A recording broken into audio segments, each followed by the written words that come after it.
श्रावणाचा संबंध श्रवणाशी आहे बरं. ऐकायचंय फक्त, बोलायचं कमी, आहार कमी, विचार कमी. या 28 दिवसामध्ये आपल्याबद्दल, इतराबद्दल, कुटुंबाबद्दल, समाजाबद्दल आणि राष्ट्राबद्दल चांगलं ऐकायचं. त्याच्याकरता श्रावण महिमा, श्रवण महिमा, भारतीय संस्कृतीचं हे अत्यंत सुंदर अशा प्रकारचं आपल्याला मिळालेलं हे कृपादान आहे. अनेक महिने आहेत, प्रत्येक महिना श्रेष्ठ, पण श्रावण महिना म्हणजे काय? शिवाची उपासना आणि अशिवाचा त्याग. शिवाची उपासना करायची. आता उपवासाचं महत्व आहे.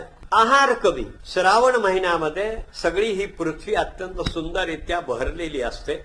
जलधारांनी संबंध या पृथ्वीला जे आहे, हा वरुणराज जो आहे हा नाहून घालतो. त्याचं कारण फार सुंदर आहे. शिवाला जलधारा प्रिय आहे, बाकी काही नको आहे.